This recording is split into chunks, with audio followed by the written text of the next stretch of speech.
যতদূর চোখ যায় কেবল মানুষ আর মানুষ। একটা টিকিটের জন্য মানুষের এমন দীর্ঘ সারি। কেউ এসেছেন সাত সকালে, কেউ আগের দিন রাত থেকে অপেক্ষা করছেন টিকিটের জন্য।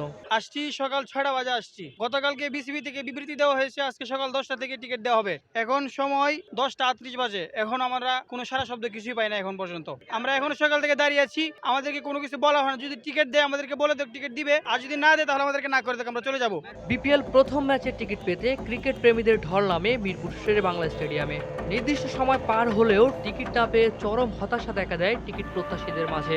আমি নরসিংদী থেকে আইছি। আমরা না অনেক দূর দূরান্ত থেকে মানুষ আইছে। এখানে আমি পরিস্থিতি দেখে বুঝাইতেছে মনে হয় না টিকিট দিবে না। সব জায়গায় বলে এরকম চলতেছে। সকাল 7টা 8টা থেকে অনেকে দাঁড়ায় আছে, কিন্তু কোনো টিকিটের কোনো ব্যবস্থা হচ্ছে না এখনো। মনের একটা আশঙ্কা আছে, সবাই টাকা খরচ করে আইছে, যে খেলা দেখতে না পারে সবার একটা কষ্ট লাগবে এটা। তারা জানান ঢাকার বাইরের বিভিন্ন জেলা থেকে তারা শুধুমাত্র খেলা দেখার জন্য একদিন আগে থেকেই লাইনে দাঁড়িয়ে টিকিটের অপেক্ষা করছেন। কালকে আমরা ভিডিও দেখছি, রাত 8টা 9টা পর্যন্ত মধুমতি ব্যাংকের সামনে অনেক দর্শক এরকম ওয়েট করছে, তাদেরকে টিকিট দেওয়া হয় নাই। অনলাইনে চেষ্টা করছি আমরা, অনলাইনে আমরা টিকিট পাই নাই।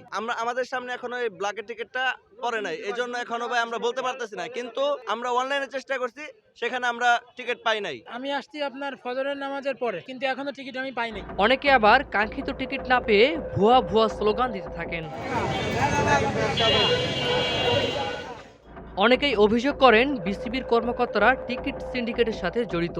বুথের টিকিট না পেলেও দ্বিগুণ দামে আশেপাশে মিলছে কাঙ্ক্ষিত টিকিট। ৩০০ টাকার টিকিট বেচতে ৬০০ টাকায়, ২০০ টাকার টিকিট বেচতে 575 টাকায়। মধুমতি ব্যাংকে টিকিট দেওয়ার নামে ওইখানে সিন্ডিকেট করতেছে। এই যতগুলো লোক হয়রানি করতেছে, কতগুলো মানুষ 10টা থেকে টিকিট দিলে 1 ঘন্টা টিকিট দিলে মানুষগুলো অতগুলো হয়রানি হয় না, কিন্তু এখানে করতেছে। এখন তাদের কোনো খোঁজ খবরই নাই যে টিকিট দিব না না দিব, এর কোনো অনিশ্চয়তা। এখন সেখানে তো আরো বেশি সিন্ডিকেট, সেখানে যায় তো মানুষ আরো হয়রানি হইতাছে, ডাবল টাকা দিয়ে টিকিট কিনতেছে, তাইলে লাভ কি? Mirpur Sher-e-Bangla national cricket stadium থেকে ফারিজুল ইসলাম, প্রজন্ম টেলিভিশন, ঢাকা।